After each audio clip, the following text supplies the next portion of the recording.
উচ্চ মাধ্যমিক 2024 পরীক্ষার ঠিক আগের মুহূর্তে জেনে নাও কোন প্রশ্নগুলো পড়বে, কোন প্রশ্নগুলো পরীক্ষার জন্য গুরুত্বপূর্ণ। পরীক্ষার ঠিক দোরগোড়ায় দাঁড়িয়ে কোন প্রশ্নগুলো তোমাদের পড়া উচিত, কোন প্রশ্নগুলো পরীক্ষাতে আসার সম্ভাবনা খুব বেশি রয়েছে, তেমন কয়েকটি প্রশ্ন তোমাদেরকে বলে দেবো যে প্রশ্নগুলি যদি তোমার খুব ভালো করে পড়া থাকে আশা রাখবো সেখান থেকেই পরীক্ষাতে প্রশ্ন তোমরা কমন পাবে। একদম দাগ নাম্বার ধরে ধরে আলোচনা করে দেবো, কোন দাগে কোন প্রশ্নগুলো গুরুত্বপূর্ণ রয়েছে দেখিয়ে দেবো। কাজেই ভিডিওটি শেষ পর্যন্ত দেখবে, ভালো লাগলে লাইক করবে, আমাদের এই চ্যানেলে নতুন হয়ে থাকলে অবশ্যই চ্যানেলটিকে সাবস্ক্রাইব করে রাখবে। এডুকেশন বিষয়ে পরীক্ষাতে 4 মার্কের বড় প্রশ্ন হয় ও 8 মার্কের বড় প্রশ্ন হয়।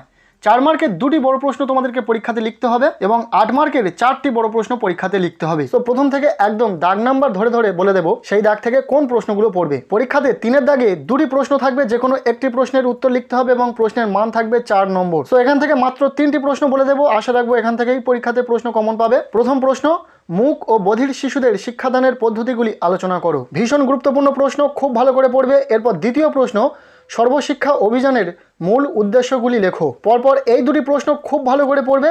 নেক্সট প্রশ্ন, বয়স্ক শিক্ষা বলতে কি বোঝো? বয়স্ক শিক্ষার লক্ষ্যগুলি লেখো। বা প্রশ্নটিতে বয়স্ক শিক্ষার সমস্যাগুলি কি কি সেটা দিয়ে দিতে পারে, তাই এই প্রশ্নের সাথে বয়স্ক শিক্ষার সমস্যাগুলি একটু দেখে যাবে। সো প্রশ্নপত্রের 3-এর দাগ থেকে 4 মার্কের প্রশ্নের জন্য এই 3টি প্রশ্ন খুব ভালো করে পড়ে যাও। সারা বছর অনেক প্রশ্ন পড়েছো, পরীক্ষার ঠিক আগের মুহূর্তে এই প্রশ্নগুলো খুব ভালো করে দেখে যাও। এরপর প্রশ্নপত্রে 4-এর দাগে থাকবে 2টি প্রশ্ন, যে কোনো একটি প্রশ্নের উত্তর লিখতে হবে এবং প্রশ্নের মান থাকবে 4 নম্বর। তো এখান থেকে মাত্র বলে দেবো 4টি প্রশ্ন, আশা রাখবো এখান থেকেই পরীক্ষাতে তোমরা প্রশ্ন কমন পাবে। প্রথম প্রশ্ন, জ্ঞান অর্জনের শিক্ষা এর উদ্দেশ্যগুলি পূরণে বিদ্যালয়ের ভূমিকা সংক্ষেপে আলোচনা করো। ভীষণ গুরুত্বপূর্ণ প্রশ্ন, খুব ভালো করে পড়বে।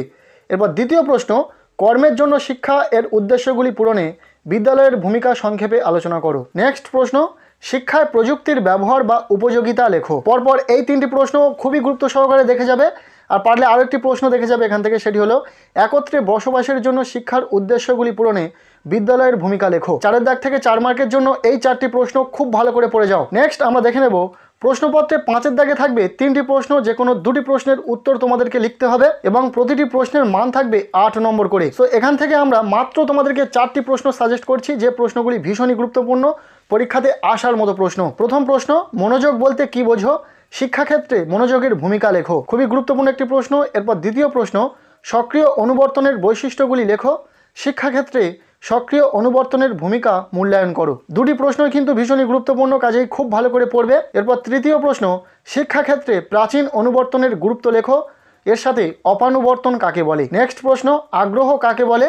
শিক্ষাক্ষেত্রে আগ্রহের গুরুত্ব লেখো। 5-এর দাগ থেকে এই 4টি প্রশ্ন 8 মার্কের জন্য খুব ভালো করে পড়ে যাও। পরীক্ষাতে এখান থেকে প্রশ্ন কমন আসার সম্ভাবনা খুব বেশি রয়েছে। এছাড়াও 5-এর দাগে একটি অঙ্ক থাকবে, এবছরের জন্য গড় নির্ণয়টা খুব বেশি ইম্পর্টেন্ট রয়েছে, খুব ভালো করে দেখে যাবে। এরপর প্রশ্নপত্রে শেষ দাগ নাম্বার 6-এর দাগ, যেখানে পরীক্ষাতে 3টি প্রশ্ন থাকবে, যে কোনো 2টি প্রশ্নের উত্তর তোমাদেরকে লিখতে হবে এবং প্রতিটি প্রশ্নের মান থাকবে 8 নম্বর। প্রথম প্রশ্ন, কোঠারি কমিশনের সুপারিশ অনুযায়ী মাধ্যমিক শিক্ষার কাঠামো ও পাঠ্যক্রম সম্পর্কে আলোচনা করো। ভীষণ গুরুত্বপূর্ণ প্রশ্ন। এরপর দ্বিতীয় প্রশ্ন, স্বাধীন ভারতের প্রথম শিক্ষা কমিশন কোনটি?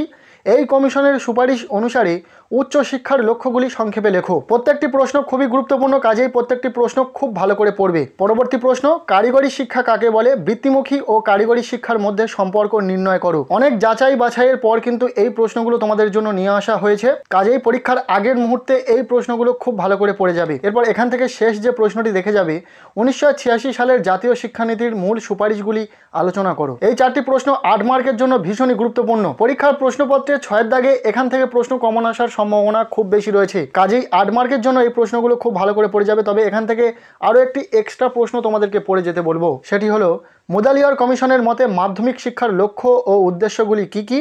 এই প্রসঙ্গে সপ্ত প্রবাহের ধারণা বর্ণনা করো। পারলে এখান থেকে এই প্রশ্নটি এক্সট্রা দেখে যাবে। সো উচ্চ মাধ্যমিক এডুকেশন পরীক্ষার ঠিক আগের মুহূর্তে এই ছিল তোমাদের জন্য একটি সাজেশন। 4 মার্কের ও 8 মার্কের জন্য যে প্রশ্নগুলো তোমাদেরকে এই ভিডিওতে দেওয়া হয়েছে, প্রত্যেকটি প্রশ্ন খুব ভালো করে পড়বে। প্রত্যেকটি প্রশ্ন পরীক্ষার জন্য ভীষণই গুরুত্বপূর্ণ। সো এই ভিডিওটি এতটুকুই। ভিডিওটি কেমন লাগলো অবশ্যই কমেন্টের মাধ্যমে জানাবে।